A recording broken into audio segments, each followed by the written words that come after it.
पिछले अध्याय में हमने पढ़ा कि जब दोनों पुलिस ऑफिसर्स विजय और मोहित को पुलिस स्टेशन ले जाने वाले थे, तभी वहां मिसेस शानवी जोशी आ जाती हैं और अपनी ताकत दिखाते हुए उन दोनों पुलिस वालों को मैनिपुलेट कर विजय को गिरफ्तार करने के लिए मजबूर कर देती हैं।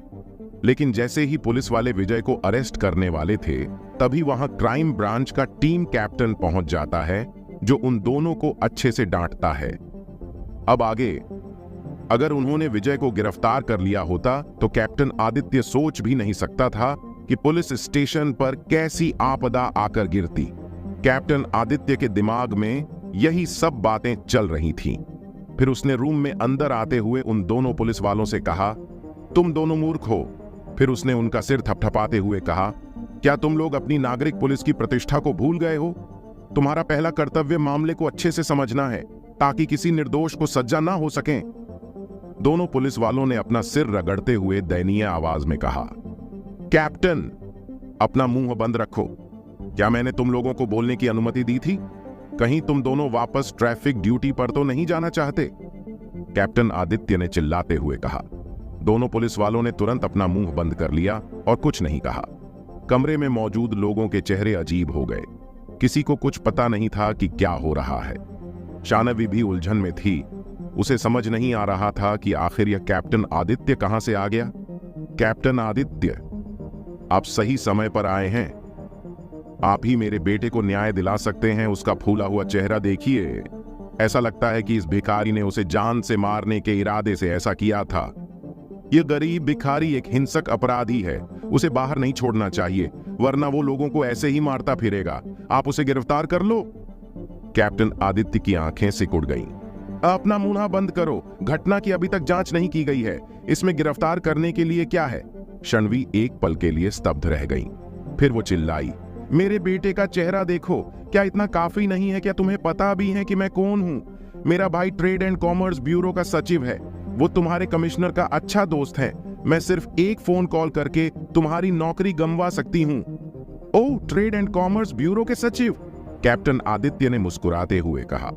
उसने ट्रेड एंड कॉमर्स ब्यूरो के सचिव की कोई परवाह नहीं की। क्या तुम्हें नहीं पता कि एक पुलिस ऑफिसर को धमकाने की सजा किया है? तुम सिर्फ एक तुच्छ ऑफिसर हो। क्या तुम में मुझसे इस तरह बात करने की हिम्मत है?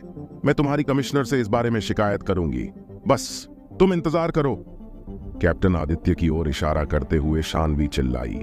उसका गुस्सा टूटने की कगार पर पहुंच गया था। तो ठीक है, पहले तुम कमिश्नर को बुला ही लो। वैसे मैं तुम्हारी जानकारी के लिए बता दूं कि उनके पास तुम जैसे घटिया लोगों के लिए टाइम नहीं है। लेकिन अगर वो यहां आ भी जाते हैं तो इसका कुछ फायदा नहीं होगा, क्योंकि तुम्हें नहीं पता कि यह कौन है। कैप्टन आदित्य ने विजय की ओर इशारा करते हुए कहा। कौन है? क्या यह सिर्फ एक हिंसक गरीब भिखारी नहीं है? शानवी ने कहा। फिर वो खिलखिलाकर हंस पड़ी। लेकिन वो अंदर ही अंदर थोड़ी हैरान भी थी। विजय बिल्कुल एक गरीब लड़के की तरह लग रहा था। फिर क्यों कैप्टन आदित्य ऐसी बात कर रहा था? क्या विजय कोई गरीब लड़का नहीं था? रूम में मौजूद सभी लोगों में से कैप्टन आदित्य के अलावा बस केवल गुंजन को उसकी सच्चाई पता थी। उसने विजय की ओर चुपके से एक नजर डाली। फिर कैप्टन आदित्य ने हंसते हुए कहा, एक गरीब लड़का? हाँ हाँ, तुम मूर्ख हो। मैं तुम्हारी जानकारी के लिए बता दूं, भले ही हमारा कमिश्नर यहां हो, उसे भी इस गरीब बच्चे के प्रति विनम्र और अधिक विनम्र होना होगा। शायद तुम्हें पता नहीं है कि पुलिस स्टेशन में उथल पुथल और पूर्व कमिश्नर और एसीपी के साथ क्या हुआ था। उनकी नौकरी और जेल जाने का कारण यही गरीब लड़का था। और यहां तक कि डीआईजी मिथिलेश भी इस गरीब लड़के का परोपकारी है। कैप्टन आदित्य ने ऊंची आवाज में कहा। उसकी बात खत्म होते ही पूरे कमरे में सन्नाटा छा गया। कमरे के सभी चेहरे दंग रह गए। उन्होंने जो सुना उस पर उन्हें विश्वास नहीं हो रहा था। शानवी भी स्तब्ध रह गई। मोहित और पूजा भी दंग रह गए। रूम में मौजूद लड़के और लड़कियां सभी दंग रह गए, जिनमें तुषार, माही और यहां तक कि गुंजन भी शामिल थी। क्या कमिश्नर को भी उसके साथ विनम्र होना पड़ेगा? और वो डीआईजी मिथिलेश का उपकारक भी था। आखिर विजय की क्या सच्चाई थी? उन सभी के दिमाग में यही चल रहा था। गुंजन का भी कुछ ऐसा ही हाल था। वो बस इतना जानती थी कि विजय प्रभास जैसे बड़े अमीर लोगों को जानता था, लेकिन उसे एक और आश्चर्य की उम्मीद नहीं थी। डीआईजी मिथिलेश जिले के टॉप अधिकारियों में से एक था। दोनों पुलिस वालों का तो उसका नाम सुनकर ही पसीना छूटने लगा था और डर से उनका शरीर थर-थर कांपने लगा था। ओह माय गॉड, क्या ये वही है जिसने एसीपी साहब को अपना पद खोने के लिए मजबूर किया और यहां तक कि उन्हें जेल भिजवा दिया? उनमें से एक पुलिस वाला कांपती हुई आवाज में बोल रहा था। उसका चेहरा पीला पड़ गया था और ऐसा लग रहा था कि वो रोने वाला है। जब यह लड़का एक एसीपी और कमिश्नर की जॉब खा सकता है तो वो भला किस खेत की मूली थी? वास्तव में उसके लिए विजय अब किसी राक्षस से कम नहीं था।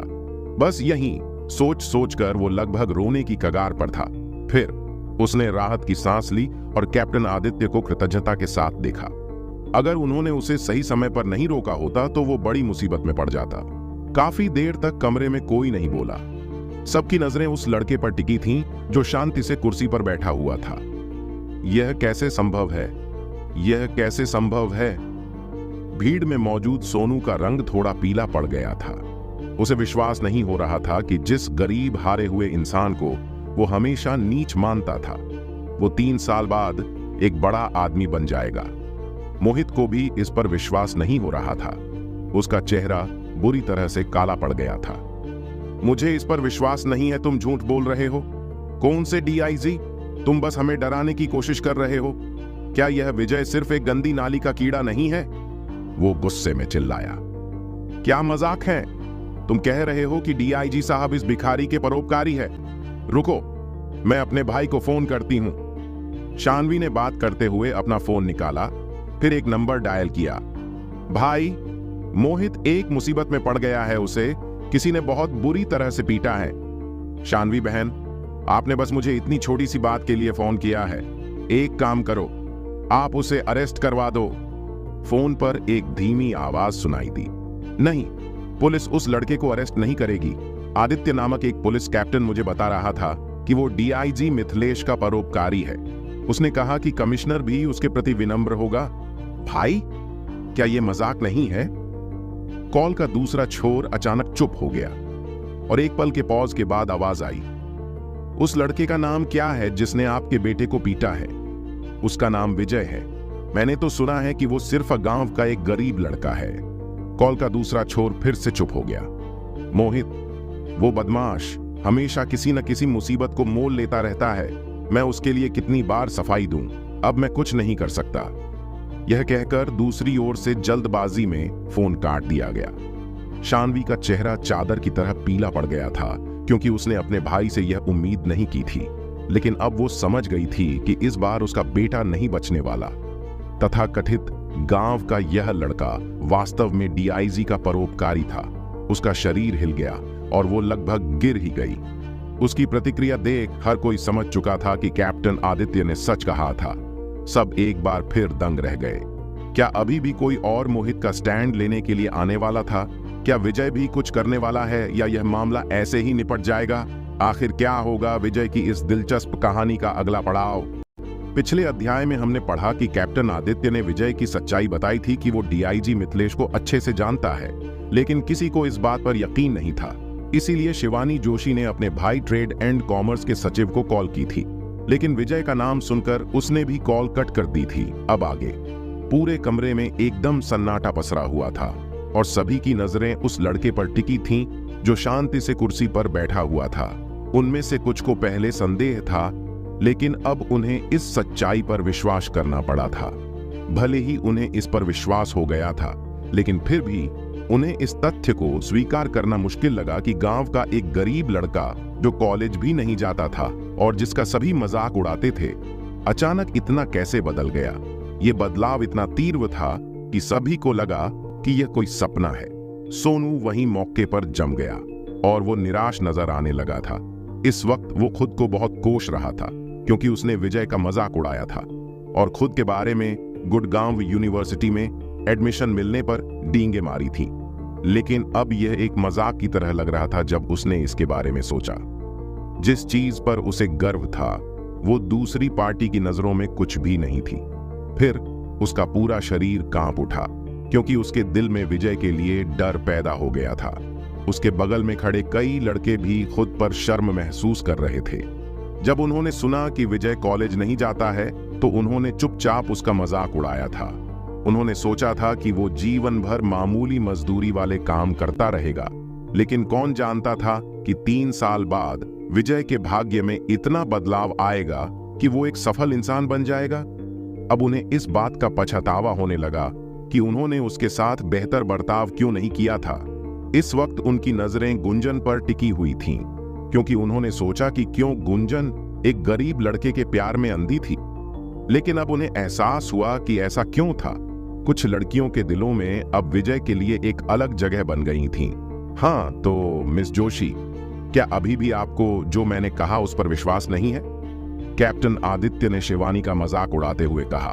फिर वो विजय का सामना करने के लिए मुड़ गया और मुस्कुरा दिया। हे मिस्टर विजय, मुझे माफ कर दो, जो आपको मेरे ऑफिसर्स के होते यह सब झेलना पड़ा। फिर उसने दोनों पुलिस वालों को घूरते हुए जोर से कहा, तुम दोनों वहां खड़े क्यों हो? जल्दी करो और मिस्टर विजय से माफी मांगो। आई एम सॉरी मिस्टर विजय। दोनों पुलिस ऑफिसर डर के मारे झुक गए और माफी मांग ली। उन दोनों को समझ आ गया था कि उन्होंने पहले लाइन क्रॉस कर दी थी। इस वक्त अगर उन्होंने माफी नहीं मांगी होती तो उनका करियर भी खत्म हो सकता था। इट्स ओके, आप लोगों को माफी मांगने की जरूरत नहीं है। विजय ने हाथ हिलाए। दोनों पुलिस ऑफिसर्स ने राहत की सांस ली। थैंक्स मिस्टर विजय, उन्होंने एक साथ कहा। बस अगली बार यह गलती दोबारा नहीं होनी चाहिए, विजय ने भावहीन चेहरे के साथ कहा। फिर वो कैप्टन आदित्य की ओर मुड़कर देखने लगा। Thanks captain Aditya. अरे नहीं विजय, इसमें थैंक्स वाली कोई बात नहीं है, मैं तो बस अपना फर्ज अदा कर रहा था, कैप्टन आदित्य ने मुस्कुराते हुए कहा। विजय, तुम? तुषार ने हैरान चेहरे के साथ विजय की ओर देखा। उसे अभी भी विश्वास नहीं हो रहा था कि क्या हुआ था, मानो वो अभी भी किसी सपने में था। मैं बाद में समझाऊंगा, विजय ने कहा। फिर वो मुड़कर मोहित की ओर देखने लगा। तभी शानवी ने गिरगिट की तरह रंग बदलते हुए कहा, ठीक है मिस्टर विजय, आपसे मिलना मेरा दुर्भाग्य है। मैं अब इस मामले को आगे नहीं बढ़ाऊंगी। चलो बेटा, जल्दी चलते हैं। फिर उसने मोहित को घसीटा और दरवाजे की ओर बढ़ गई। कहां जा रहे हूं? विजय ने एक शर्त आवाज में कहा। विजय बेटा, अब आपको और क्या चाहिए? आपने पहले ही मेरे बेटे को बुरी तरह से मारा है। क्या आप अभी भी खुश नहीं हैं?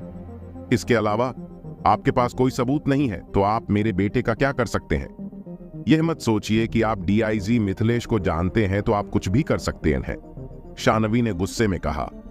लेकिन अब उसने विजय को ज्यादा भड़काने की कोशिश नहीं की थी। विजय मुस्कुराया।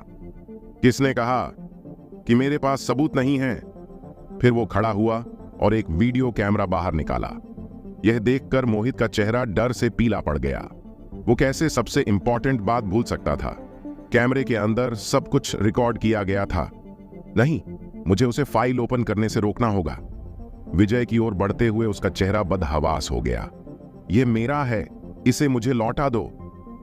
कैप्टन आदित्य की आंखों ने एक इशारा किया और तुरंत दोनों पुलिस ऑफिसर्स ने मोहित को रोकते हुए उसे जमीन पर पटक दिया। ये मुझे वापस दे दो कमीने, मोहित गुस्से और घबराहट के मिश्रित भावों के साथ चिल्लाया। सॉरी यार मोहित, ये एक सबूत है और मैं इसे वापस नहीं दे सकता, विजय ने मुस्कुराते हुए कहा। फिर उसने कैमरा कैप्टन आदित्य को पकड़ा दिया। चलो देखते हैं इसके अंदर क्या है। कैप्टन आदित्य ने मुस्कुराते हुए कैमरा लिया। फिर उसने कैमरा स्क्रीन ओपन की और रिसेंट रिकॉर्ड वीडियो स्टार्ट कर दी। वीडियो रिकॉर्डिंग की शुरुआत एक कॉरिडोर से हुई।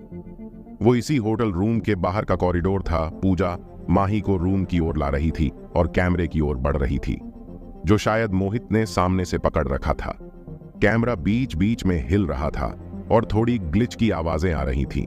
फिर मोहित की आवाज सुनी गई, आज यह रसीली जलेबी मेरे हाथ आई है। इसके बाद की बातें अवर्णनीय रूप से गंदी थीं। रूम में रिकॉर्डिंग जारी रही। मोहित ने अपने कपड़े उतार दिए और बिस्तर पर पड़ी माही के ऊपर कूदने ही वाला था कि तभी दरवाजा टूटने की आवाज आई और स्क्रीन काफी बदल गई। फिर कैमरा फर्श पर गिर गया। हालांकि कैमरा अभी ऑफ नहीं हुआ था और रिकॉर्डिंग जारी थी। मोहित की आवाज ऑफ कैमरे से सुनी जा सकती थी। वो विजय को कुछ हजार रुपए देने की कह रहा था और उसे रूम से भगाने की कोशिश कर रहा था। रिकॉर्डिंग शुरू होने के बाद से ही सभी का चेहरा बदल गया था। मोहित और पूजा की ओर देखते हुए उनकी नजरों में घृणा साफ देखी जा सकती थी। जितना अधिक वो उन्हें देखते गए, उनकी नजरों में घृणा भी बढ़ती गई। मोहित और पूजा का चेहरा सफेद पड़ चुका था। उन्हें ऐसा महसूस हो रहा था जैसे उनके पैरों ने काम करना छोड़ दिया हो और वो कभी भी नीचे गिर सकते हैं। वीडियो देखने के बाद कैप्टन आदित्य मुस्कुराए। अब जब हमारे पास ठोस सबूत हैं तो मोहित, तुम इससे बाहर नहीं निकल सकते और तुम्हें बलात्कार के जुर्म में गिरफ्तार किया जाता है, और पूजा, तुम्हें भी गिरफ्तार किया जाता है। तुम दोनों अब अपने स्कूल फ्रेंड्स को अलविदा कह सकते हो। इन्हें पकड़कर पुलिस स्टेशन ले चलो। Okay captain. तुरंत दोनों पुलिस ऑफिसर्स ने अपनी हथकड़ी निकाली। पहले उन्होंने मोहित को हथकड़ी पहनाई, फिर पूजा को, और उन्हें रूम से बाहर लेकर जाने लगे। तुम मेरे बेटे को अरेस्ट कैसे कर सकते हो? उसे फंसाया जा रहा है। शानवी की अभिव्यक्ति मनोविकृत के करीब थी, क्योंकि वो पुलिस वालों के पीछे भाग रही थी। रूम का माहौल गमगीन था। मुझे उम्मीद नहीं थी कि मोहित एक हवशी जानवर है। कुछ लोगों ने शोक व्यक्त किया। मैं बहुत खुश हूं कि उसे गिरफ्तार कर लिया गया है, तुषार ने ताली बजाते हुए कहा। वो इस वक्त अपने दिल में ठंडक महसूस कर रहा था। लेकिन मुझे लगता है कि मेरे पिता और मैं जल्द ही अपनी नौकरी खो देंगे। अगले ही पल में उसका भाव उदास हो गया। चिंता मत करो, मैं तुम्हें जॉब दिलवा दूंगा।